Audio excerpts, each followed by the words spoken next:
Fort Kochi കടപ്പുറത്ത് ഒരു കരിങ്കലിന്റെ സ്തൂപം കണ്ടവരുണ്ടാകും. ആ സ്തൂപം എന്തിനാണ് അവിടെ നാട്ടിയതെന്ന് പലർക്കും അറിയില്ല. അത് പറഞ്ഞു കൊടുക്കേണ്ടവർ പറഞ്ഞു കൊടുത്തിട്ടുമില്ല. വളരെ കുറച്ചു പേർക്ക് മാത്രമേ അത് അറിയൂ. സാധാരണ കൊച്ചിക്കാർക്ക് പോലും ഇന്ന് ആ സ്തൂപം എന്തിനാണ് അവിടെ നാട്ടിയിരിക്കുന്നതെന്ന് അറിയാത്തൊരു അവസ്ഥയാണ്. പണ്ടത്തെ ഒരുപാട് ചരിത്രങ്ങൾ കൊച്ചിയിലെ യുവതലമുറകൾക്ക് ഇന്നും അറിയാതെ കിടക്കുന്നുണ്ട്. അതുപോലെ ഒന്നാണ് ആ സ്തൂപവും. ആ സ്തൂപത്തിൽ നമ്മൾ പലപ്പോഴും കാണാറുണ്ട് ഈ വാണ്ടഡ് എന്നുള്ള പോസ്റ്ററുകളും അല്ലെങ്കിൽ വേറെ എന്തെങ്കിലും നോട്ടീസുകളൊക്കെ അലക്ഷ്യമായി ഒട്ടിച്ചു വെച്ചിരിക്കുന്നത്. പക്ഷേ ഈ സ്തൂപം വെറും ഒരു കരിങ്കല്ലല്ല. കൊച്ചി മാത്രമല്ല, കേരളത്തിൽ തന്നെ ഏറ്റവും വലിയ തീപിടുത്തത്തിന്റെ കഥയുടെ സ്മരണയായി നിൽക്കുന്ന ഒരു ചരിത്ര സ്മാരകമാണ്. ഏകദേശം ഒരു 1800 കാലഘട്ടം പോർച്ചുഗീസുകാരും ബ്രിട്ടീഷുകാരും കൊച്ചിയുടെ അറബിക്കടലിനെ പിടിച്ചു വെച്ചിരിക്കുന്ന കാലം.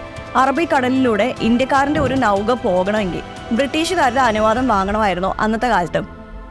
കൊച്ചി കപ്പൽ നിർമ്മാണത്തിന് പേര് കേട്ട കാലമായിരുന്നു അന്ന്. പത്തേമാരികൾ കോഴിക്കോടാണ് നിർമ്മാണമെങ്കിൽ ആധുനിക കാലത്തെ കപ്പലുകൾ നിർമ്മിക്കുന്ന സ്ഥലം കൊച്ചിയായിരുന്നു. ആ ക്രെഡിറ്റ് ഇന്നും കൊച്ചി ആർക്കും വിട്ടുകൊടുത്തിട്ടില്ല. ആ കാലഘട്ടത്തിൽ ഉരുക്കുകൊണ്ടല്ല, തേക്കുകൊണ്ടാണ് വലിയ കപ്പലുകളൊക്കെ കൊച്ചിയിൽ ഉണ്ടാക്കിയിരുന്നത്. പിന്നീടാണ് ഉരുക്കുകൊണ്ട് കപ്പലുണ്ടാക്കാൻ കൊച്ചി ഷിപ്പ്യാർഡ് തുടങ്ങിയത്. ബ്രിട്ടീഷ് കാലത്ത് കൊച്ചി അറിയപ്പെട്ടത് ബ്രിട്ടീഷ് കൊച്ചി എന്നായിരുന്നു. ബ്രിട്ടീഷ് കൊച്ചിയിൽ എല്ലാത്തരം വ്യവസായങ്ങൾ ചെയ്യുന്നതും വിദേശ കമ്പനികളായിരുന്നു. ബ്രിട്ടീഷുകാർ കൊച്ചിയുടെ തീരങ്ങളിൽ തദ്ദേശീയർക്ക് ഒരു കമ്പനി പോലും പണിയാൻ സമ്മതിച്ചിട്ടുണ്ടായിരുന്നില്ല. കൊച്ചിയുടെ തീരത്തെ പ്രധാന വിദേശ കമ്പനികൾ ഇവയായിരുന്നു. വോൾക്കാട്ട് ബ്രോസ്, അതിനിപ്പോൾ വോൾട്ടാസ് എന്നാണ് അറിയപ്പെടുന്നത്. അതേപോലെ പിയേഴ്സ് ലെസ്ലി, ഡാരാ സെമൈൻ, ആസ്പിൻ വാൾ, ബ്രിൻറ്റൺ. കേരളത്തിലെ പ്രകൃതി സമ്പത്തുകൾ ഊറ്റിയെടുത്ത് വിദേശത്തേക്ക് അയക്കുക എന്നതായിരുന്നു ഈ കമ്പനികളുടെ പ്രധാന ഉദ്ദേശം. ഈ അവസ്ഥയിലാണ് തദ്ദേശീയനായ ഒരാൾ കൊച്ചിയിൽ ഒരു കപ്പൽ നിർമ്മിക്കുന്നത്. അതിമനോഹരമായ ഒരു ചരക്ക് കപ്പൽ കൊച്ചി ഷിപ്പ്യാർഡിൽ പണി പൂർത്തിയാക്കി. 500 ടൺ ഭാരം ചുമക്കാൻ കഴിയുന്ന ചന്ദ്രഭാനു എന്ന കപ്പൽ വെള്ളത്തിലിറക്കി. ഇത് കണ്ട് അസൂയ മൂത്ത ബ്രിട്ടീഷ് കച്ചവടക്കാർ മേലധികാരികളെ വിവരം അറിയിച്ചു. തദ്ദേശീയർ ഒരു കാരണവശാലും വ്യാവസായികമായി വളരരുത് എന്ന് ആഗ്രഹിക്കുന്ന ബ്രിട്ടീഷ് ചന്ദ്രഭാനു എന്ന കപ്പലിനെ വ്യവസായ അടിസ്ഥാനത്തിൽ വർക്ക് ചെയ്യാൻ അനുവദിച്ചില്ല. കപ്പൽ ഉടമ കേസിന് പോയി. സാങ്കേതിക കാരണം പറഞ്ഞ് ബ്രിട്ടീഷ് കോടതി ചന്ദ്രഭാനുവിനെ കൊച്ചി കായലിൽ കെട്ടിയിടാൻ ഉത്തരവിട്ടു. പിന്നീട് ഇദ്ദേഹം അപ്പീലിന് പോയി. അതുവരെ വോൾക്കാട്ട് കമ്പനിയുടെ സമീപം കപ്പൽ നങ്കൂരമിട്ടിരിക്കാനുള്ള അനുവാദം കിട്ടി നമ്മുടെ ചന്ദ്രഭാനു എന്ന കപ്പലിന്. നേരത്തെ പറഞ്ഞ പോലെ ബ്രിട്ടീഷ് കമ്പനി ആയിരുന്നു വോൾക്കാട്ട് ബ്രോസ്.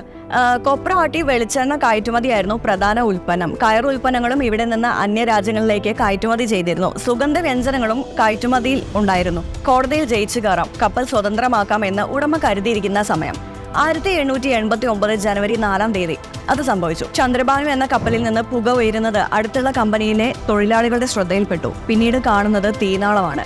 വോൾക്കാട്ട് ബ്രോസ് എന്ന കമ്പനിയുടെ അടുത്താണ് ചന്ദ്രഭാനുവിനെ തളച്ചിട്ടിരിക്കുന്നത്. കപ്പൽ നിമിഷ നേരം കൊണ്ട് തീഗോളമായി മാറിയിരുന്നു. വോൾക്കാട്ട് ബ്രോസ് അധികാരികൾ ഉടൻ തന്നെ കമ്പനിയിൽ ജോലി ചെയ്യുന്ന കാർപ്പന്റർമാരോട് ഷിപ്പിന്റെ വടം മുറിച്ചു മാറ്റാൻ നിർദ്ദേശിച്ചു. കമ്പനിയെ രക്ഷപ്പെടുത്താൻ കണ്ട അധികാരികളുടെ ഒരു ബുദ്ധി കൂടിയായിരുന്നു അത്. കപ്പലിന്റെ വടം മുറിച്ചു മാറ്റി. തീ പിടിച്ച കപ്പൽ കൊച്ചി കായലിലൂടെ ഒഴുകി നടന്നു. കാറ്റ് എതിർവശത്തു നിന്നും വീശി. കപ്പൽ കാറ്റിനനുസരിച്ച് നീങ്ങാൻ തുടങ്ങി. കാറ്റിന്റെ ഗതിയിൽ ഷിപ്പ് ആദ്യം പോയത് തന്നെ കെട്ടഴിച്ചു മാറ്റിയ വോൾക്കാട്ട് ബ്രോസ് എന്ന കമ്പനിയുടെ അടുത്തേക്കാണ്. കപ്പൽ വരുന്നത് കണ്ട് തൊഴിലാളികളും ഓഫീസർമാരും കമ്പനി വിട്ട് ഇറങ്ങി ഓടി. ചന്ദ്രഭാനു എന്ന കപ്പൽ ബ്രിട്ടീഷ് കമ്പനികളിലെ അഭിമാനമായ വോൾക്കാട്ട് ബ്രോസിനെ നിമിഷ നേരം കൊണ്ട് അഗ്നിക്കിരയാക്കി. കൊപ്രയും വെളിച്ചെണ്ണയും കയർ ഉൽപ്പന്നങ്ങളും എല്ലാം ഉണ്ടായിരുന്ന ആ കപ്പൽ ചന്ദ്രഭാനുവിന്റെ പ്രതികാരത്തിൽ ആളിക്കത്തി. വോൾക്കാട്ട് ബ്രോസിനെ കത്തിച്ച് ചാമ്പലാക്കിയതിനു ശേഷം കപ്പൽ നേരെ പോയത് കൊച്ചി തീരത്തിന്റെ അഭിമാനമായ ഡാരസമെയിൻ എന്ന കമ്പനിയിലേക്കാണ്. നിമിഷനേരം കൊണ്ട് ആ കമ്പനിയും അഗ്നിക്ക് ഇരയായി. കായലിന്റെ തീരത്തുള്ള ചെറുതും വലുതുമായ പല കമ്പനികളും ഗോഡൌണുകളും അഗ്നിക്കിരയായി. അതിനുശേഷം ബ്രിട്ടീഷ് കമ്പനികളിൽ അഭിമാന നേട്ടമുണ്ടാക്കുന്ന ആസ്പിൻ വാൾ കമ്പനിയിലേക്കാണ് നമ്മുടെ ചന്ദ്രഭാനു പോയത്. ആസ്പിൻ വാളും ചന്ദ്രഭാനുവിന്റെ തീഗോള താണ്ഡവത്തിന് ഇരയായി. ഇതിനിടയിൽ തീ കെടുത്താനുള്ള ശ്രമങ്ങൾ നടത്തുന്നുണ്ട്. അതൊന്നും ചന്ദ്രഭാനുവിൽ ഒരു കുലുക്കവും ഉണ്ടാക്കിയില്ല. കൊച്ചിയുടെ കായലോരങ്ങളെ ഭയത്തിന്റെയും ഭീതിയുടെയും നിമിഷങ്ങൾ സമ്മാനിച്ച് ചന്ദ്രഭാനു എന്ന കപ്പൽ ആരോ പറഞ്ഞു വിട്ടതുപോലെ ബ്രിൻറ്റൺ എന്ന കമ്പനിയിലേക്ക് യാത്ര തിരിച്ചു. ബ്രിട്ടീഷ് മേൽക്കോയ്മയിൽ അഹങ്കരിച്ചിരുന്ന ബ്രിൻറ്റൺ കമ്പനിയെയും ചന്ദ്രഭാനു എന്ന കൊച്ചിയിൽ പണിത ഇന്ത്യൻ കപ്പൽ അഗ്നിക്കിരയാക്കി. ഏതോ ഒരു ഇന്ത്യൻ വിപ്ലവകാരിയുടെ പ്രതികാരത്തോടെ. കാറ്റിന്റെ ഗതിയിൽ അവസാനം അവൾ നീങ്ങിയത് പിയേഴ്സ് ലില്ലി എന്ന കമ്പനിയിലേക്കാണ്. ആ കമ്പനിയെയും അഗ്നിക്കിരയാക്കി. കരയിലെ പ്രധാന ബ്രിട്ടീഷ് കമ്പനികളെയെല്ലാം ചന്ദ്രഭാനു ഇല്ലാതാക്കി. ശേഷം കൽവത്തിയിലേക്കുള്ള ഭാഗത്തേക്കായി ചന്ദ്രഭാനുവിന്റെ പുറപ്പെടൽ. കൽവത്തിയിലുള്ള 300ഓളം വീടുകൾ ചന്ദ്രഭാനുവിന്റെ അഗ്നി നശിപ്പിച്ചു. കൽവത്തി മുസ്ലിം പള്ളിയുടെ അടുത്തെത്തിയ തീഗോളമായ ചന്ദ്രഭാനു ഏതാനും നിമിഷങ്ങൾക്കുള്ളിൽ കൊച്ചി കായലിൽ സ്വയം മുങ്ങിത്താന്നു. കൽവത്തി മുസ്ലിം പള്ളിയെ മറച്ചുകൊണ്ട് തീയും പുകയും ഉയർന്നു. പള്ളിക്ക് പ്രത്യേകിച്ച് വലിയ കേടുപാടുകൾ സംഭവിച്ചില്ലെങ്കിലും ചെറിയ കേടുപാടുകൾ സംഭവിച്ചു. കൊച്ചി കണ്ട ഏറ്റവും വലിയ തീപിടുത്തത്തിന്റെ സ്മാരകമായി കൽവത്തി പള്ളി ഇന്നും തലയുയർത്തി നിൽക്കുന്നുണ്ട്. ബ്രിട്ടീഷുകാർ പിന്നീട് ഇതിനെ the great fire of Kochi 1889 എന്ന ചരിത്രത്തിൽ രേഖപ്പെടുത്തി.